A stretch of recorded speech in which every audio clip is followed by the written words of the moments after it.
Hello friends and adventurers, and welcome back to Sally Cat Plays Exile 3, Ruined World. Garnet is already sitting in my lap as I begin this recording session, and is using my arm as a headrest. So I guess it's a good thing this game does not require quick reflexes. I've done a bit of exploring off-screen, just to fill out the map.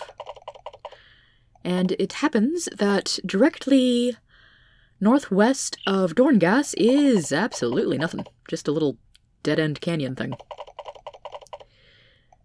Now, I want to get over to the coast over here so I can find the town of Wainscotting and one or two other things. But it would be a fairly long walk around the end of the mountains. So I want to try something a little bit different. Orba Floaty's shortcut! Okay, I've already explored this region pretty thoroughly.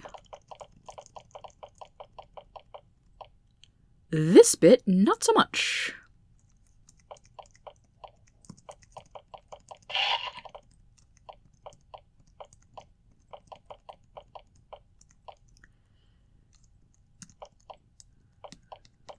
Seems like there's not a whole lot to find out here. Aside from... oh, a great northwestern fen with shamblers. Lovely. Well, at least Connie gained another level from that. Someday she will join the other two frontline fighters with having over 200 hit points.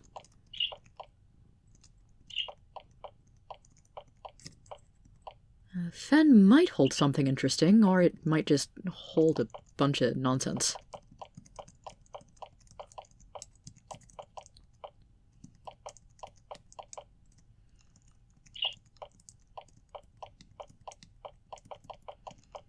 Oh, hey, sign. This sign has been partially defaced, but you can still make two words of it out. Wainscotting South.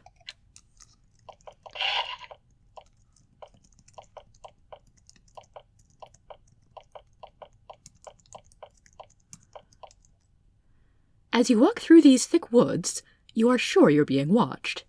You can't see by whom, but you hear too few animals and too many suspicious noises.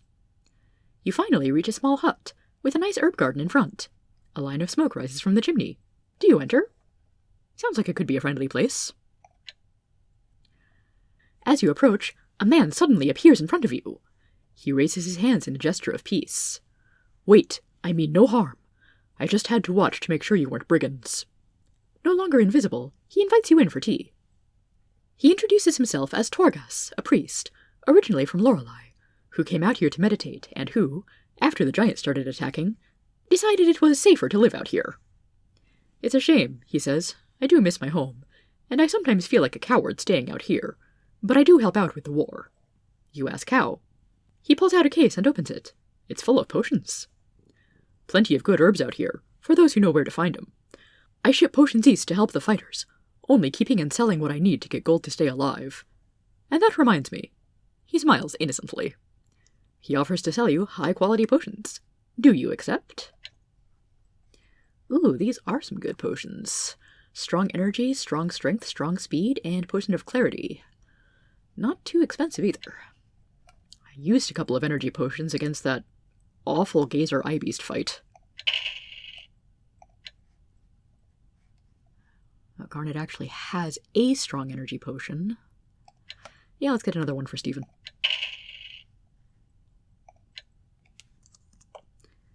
Very nice.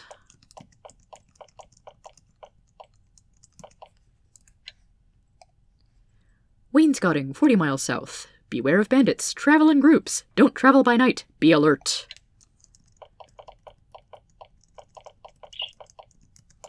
So yeah, apparently the only people out here are Torghas, whoever's in Wainscotting, and bandits.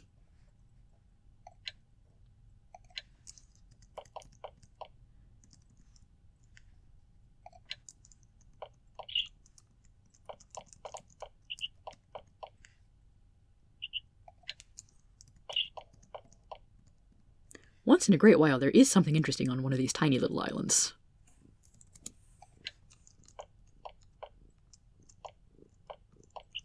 Good, made it safely there. Oh, a whole little island chain here. With absolutely nothing on it.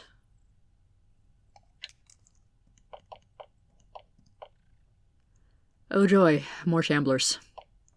Hey, monsters fled, yay!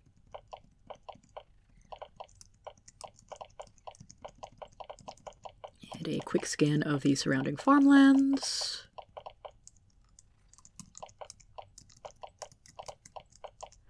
What do you got for me, Wainscotting? This town is on the verge of becoming a ghost town. Wainscotting is a port town, a place for ships to stop, load and unload supplies, wait out storms, and resupply. Unfortunately, few ships have been sailing lately, so things here are very, very quiet.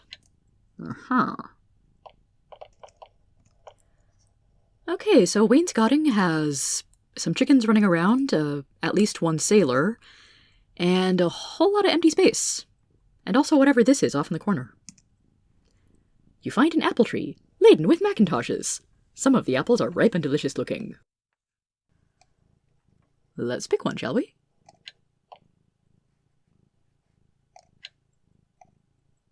Or, naturally, that would just increase my food supply, didn't it?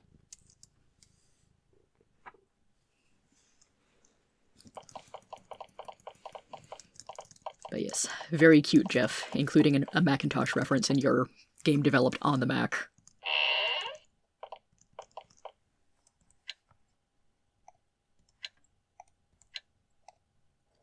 A tall, brutish man with the earrings and tattoos that mark all sailors in these parts runs this inn. I'm a bruiso. He spits into a rag and uses it to wipe off the counter. I got rooms and booze. Rooms are 20 gold for you. Booze is also 20 gold for you. Got a problem with that? Well, I just don't care. Nice fellow. You buy some acrid, oily liquor. You have to drink it quickly before it eats its way through the mug. Your intestines scream for mercy. I could ask for a room, but I'm at full health, so no thank you.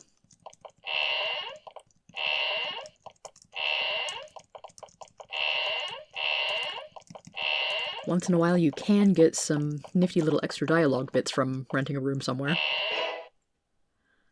The storeroom is mostly empty. There are cobwebs, spiders, which are not giant and don't talk, and much dust. No talking spiders. Boo. And this storeroom has one entire crate! With some food that is not mine.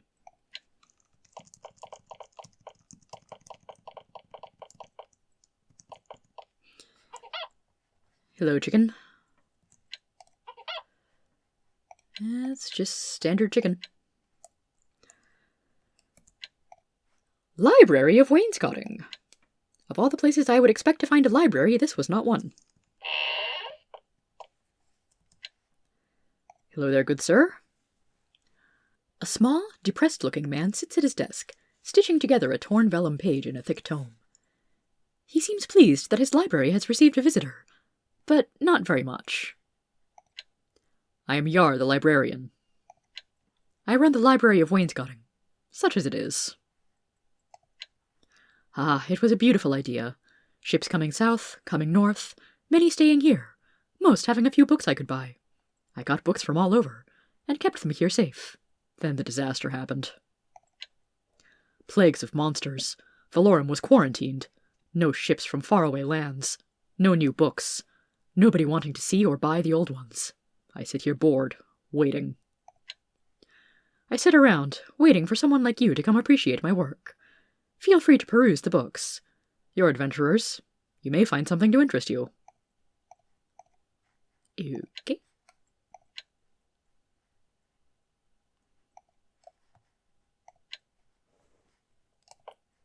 Don't mind if I do. You find an interesting book. The Early History of Valorim, Volume 1, by Zagnut. When the Empire turned its mighty eye to the continent of Valorim, It was settled only by fierce, mindless Nephilim and similar monsters. The tale of the Empire's taming of this savage continent is a long and exciting one. The first settlement in Valorim was Black Crag Fortress, a mighty fortress at the north end. The early building of this fort, which provided a safe place for settlers and supply depot, was the key to the destruction of the Nephilim tribes. From this stronghold, settlers were able to establish the Keep of Tinraya, the largest and mightiest city in Valorim. The keep's mighty walls and limited access makes it, quite possibly, the Empire city's safest from attack. From the keep, lightning raids by Empire dervishes were able to devastate the mighty Ratbane clan of Nephilim. This cleared the way to the founding of Gale and Lorelei. The tale of the taming of the southern half of the continent will follow in Volume 2, coming soon. That's the same square I just looked at.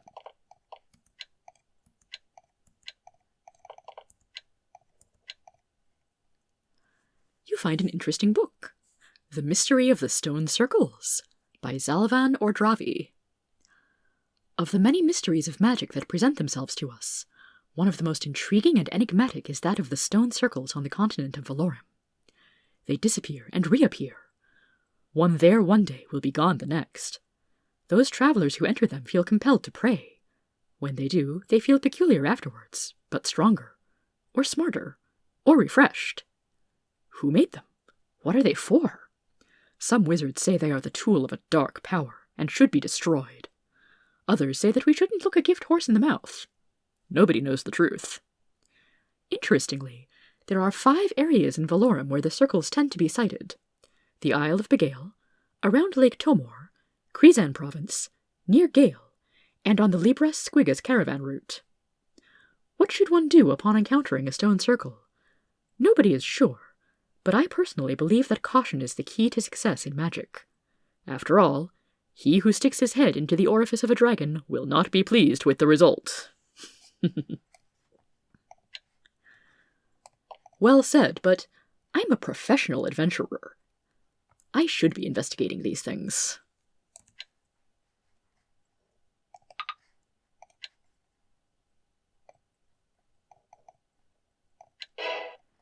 The Faith of the Anima, we've read that one. And Night of the Bloodfang, we've seen that one.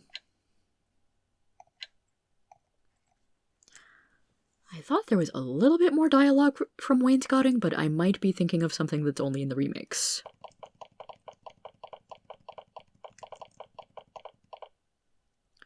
But yeah, that's actually pretty interesting information there on the locations of the stone circles. I may have to investigate the Lake Tomor area more thoroughly soon.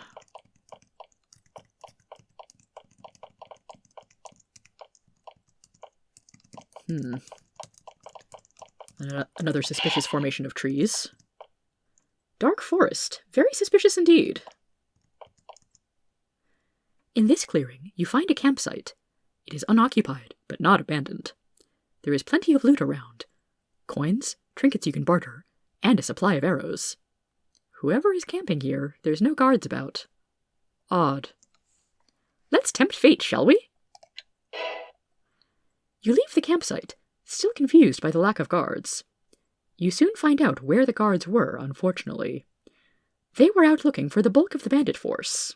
You soon see them, getting back to their cache as fast as they can.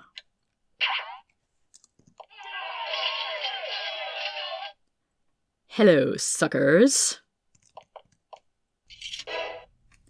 The renegade soldiers are all dead.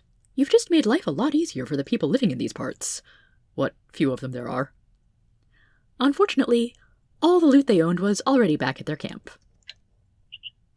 Yeah, well. Monsters nearby? What kind of monsters? A small, pathetic Empire patrol, equipped with shoddy uniforms and shoddy weapons, approaches you. They tell you they're looking for a band of Empire army deserters who've been robbing caravans in this area. They look very relieved that you aren't them. I think those might have been the guys that I just killed, actually.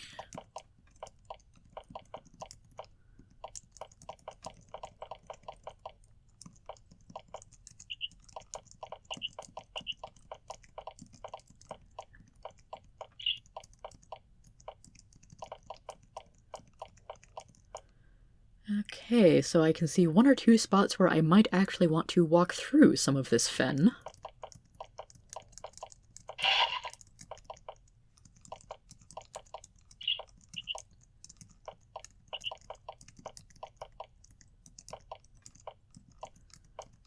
And the rest of this foresty area is absolutely nothing.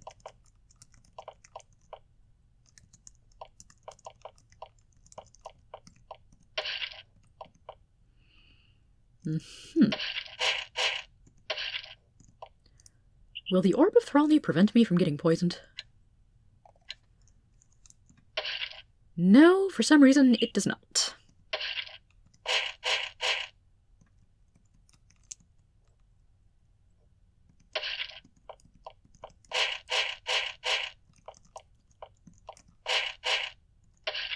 Lousy labyrinth of trees. And there is actually something here.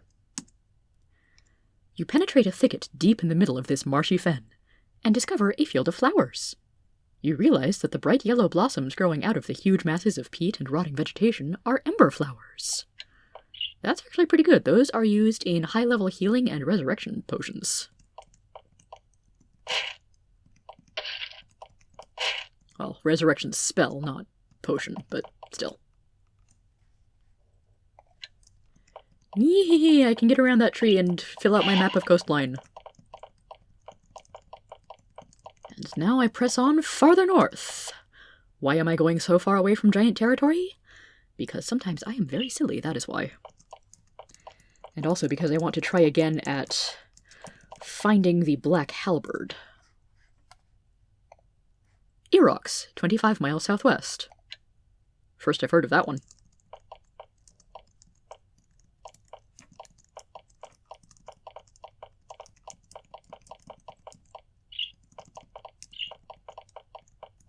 Alright, let's poke our noses in. You find a small port town, far, far out in the wilds of Valorim. It looks, on the surface of it, like it's been abandoned. No people walk about, and everything is eerily quiet. Huh.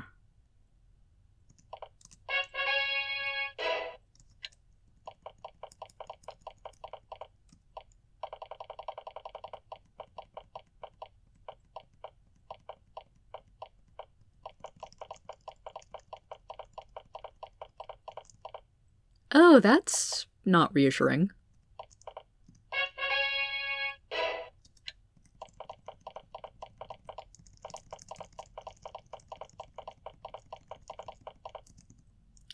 Someone has left a suit of armor here, half buried.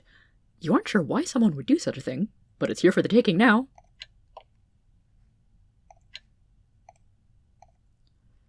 Appears to be a set of chainmail.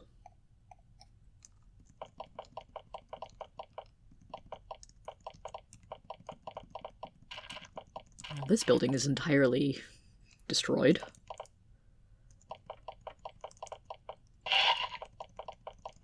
Inn seems relatively intact.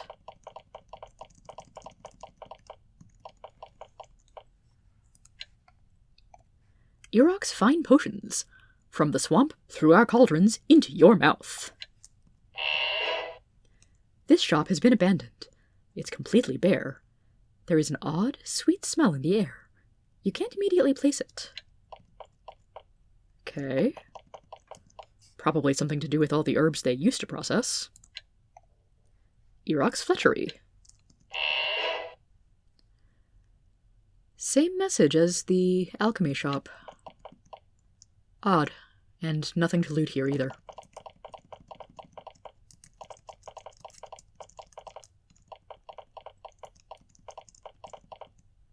Door is locked. Oh, you resist my picking, do you?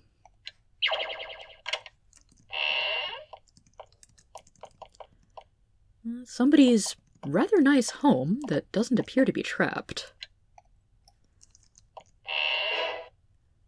You open the door and come face to face with a strange creature. It's humanoid, about your size, but has the head and claws of a tiger. Alerted, you look around, and see that there are suddenly several of the creatures in here with you. Oh dear. Ah, great, the demon's in here. Well, time to make with the stabbing, then.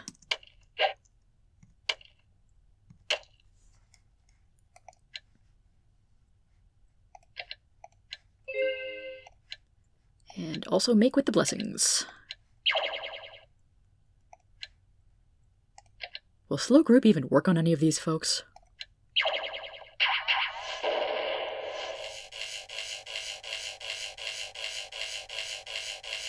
Man, why you gotta do a thing? At least there's not enough room in here for the demon to summon much of anything.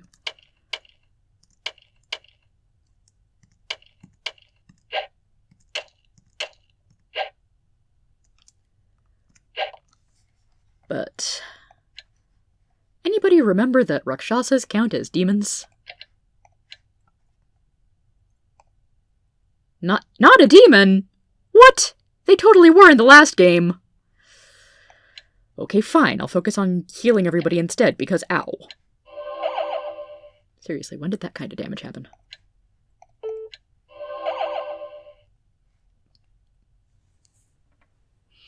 Mutter, mutter, not a demon. I think they are vulnerable somewhat to poison. Oh, and I can't target that one.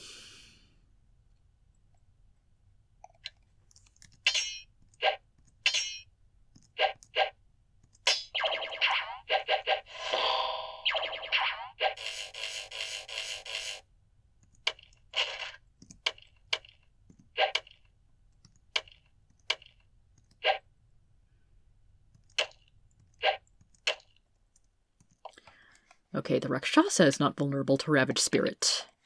You certainly are.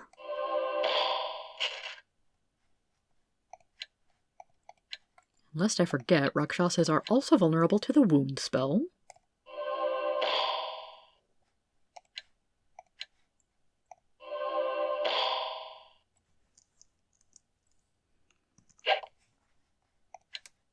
I think they're somewhat vulnerable to poison.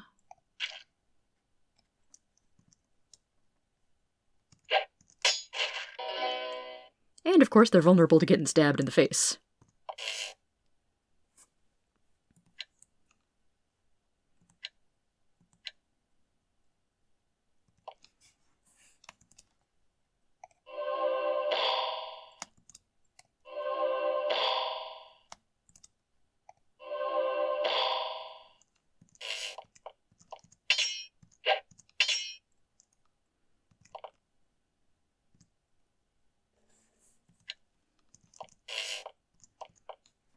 Oh, that's a bunch of them.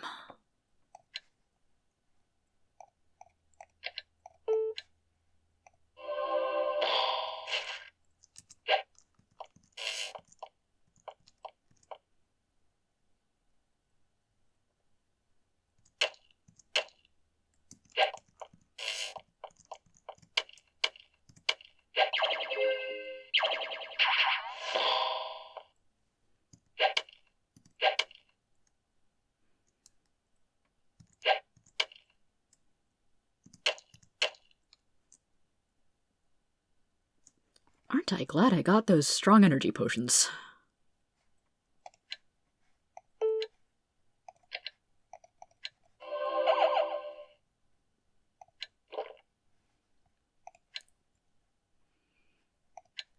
And aren't I glad for Anti-Magic Cloud?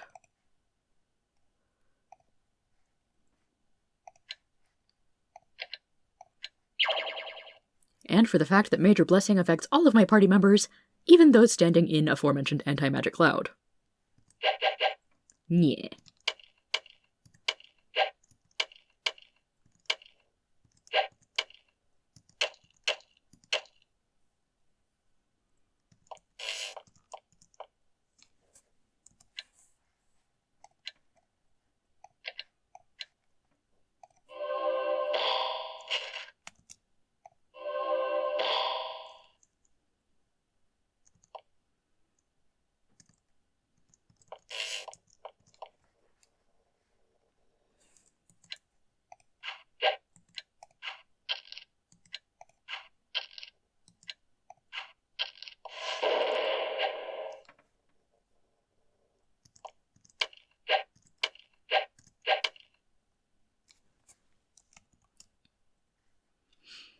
Yaha.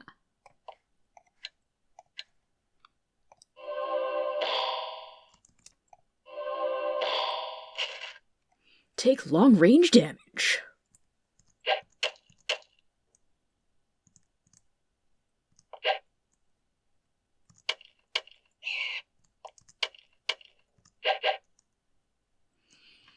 I could use more healing.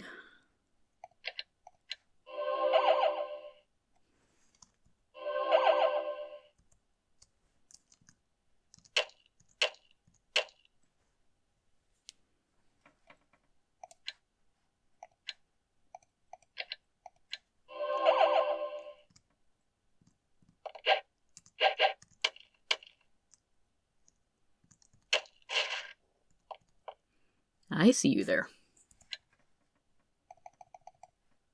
And I see you over there. Yeah, I was pretty sure the inn was going to trigger the Rakshasas, which is why I was avoiding it.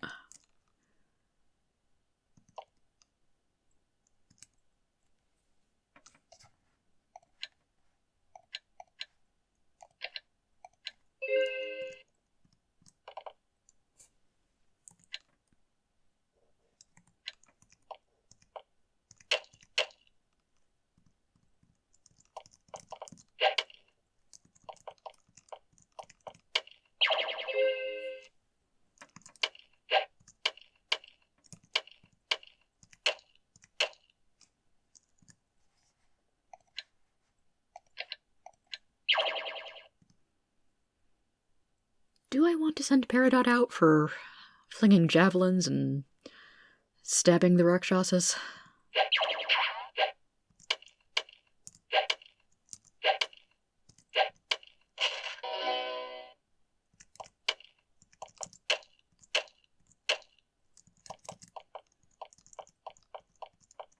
What ho, charge.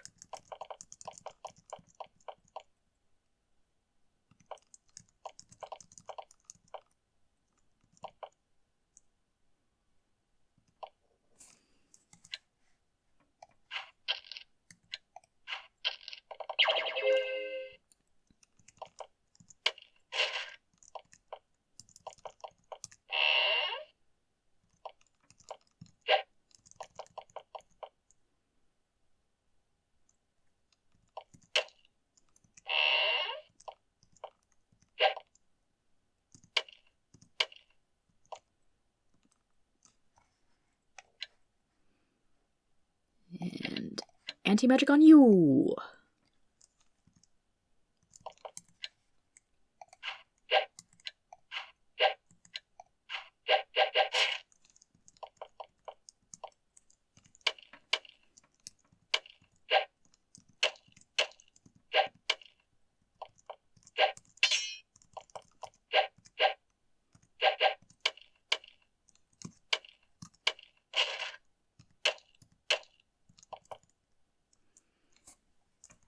On the one hand, nuts, I can't reach that one. On the other hand, oh wait, yes I can!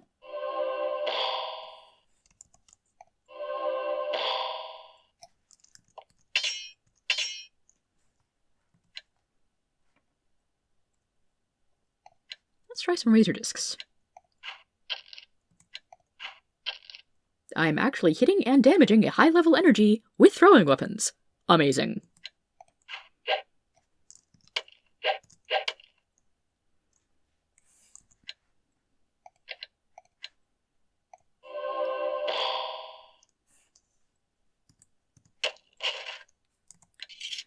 Okay, is that everybody? Please be everyone. You can easily see that something horrible happened in this room. Everything is torn up, and bloodstains are everywhere. The air is thick with the stink of death. Ugh.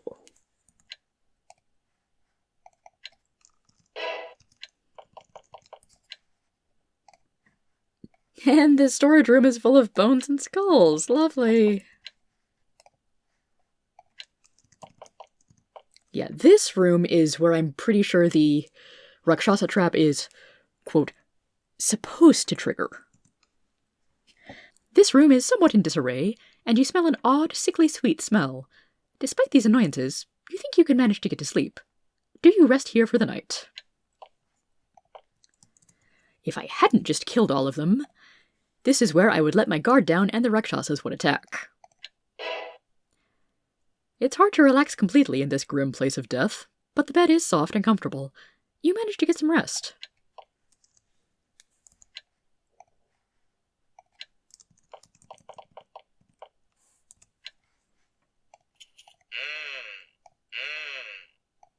Oh, another bow of Cag. Easy source of 100 gold.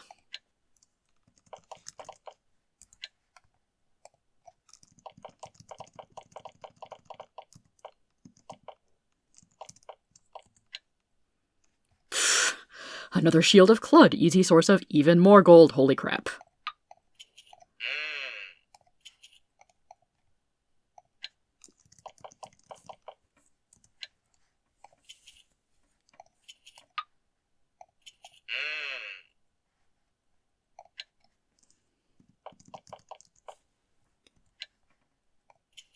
Ebony Lizard, that's barely worth picking up to sell.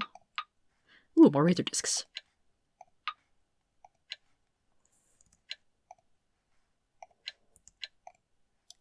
The lid of this chest is marred by claw marks and tiny bloodstains. A large padlock holds it shut. This may be where the Rakshasi have stored the possessions of the unfortunate townspeople. It also may be trapped. It also might be full of some pretty good loot indeed.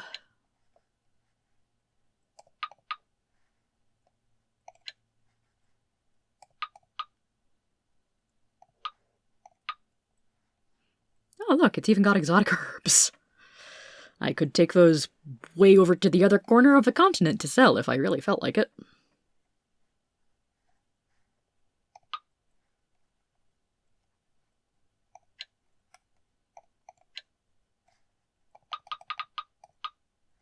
And also holly.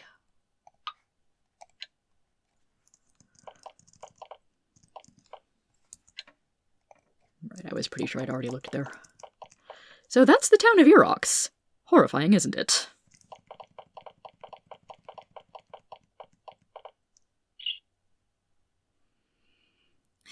All of that exploration, and I still haven't gone far enough to find the Black Halberd. Maybe next time. Until then, have a good one, everybody.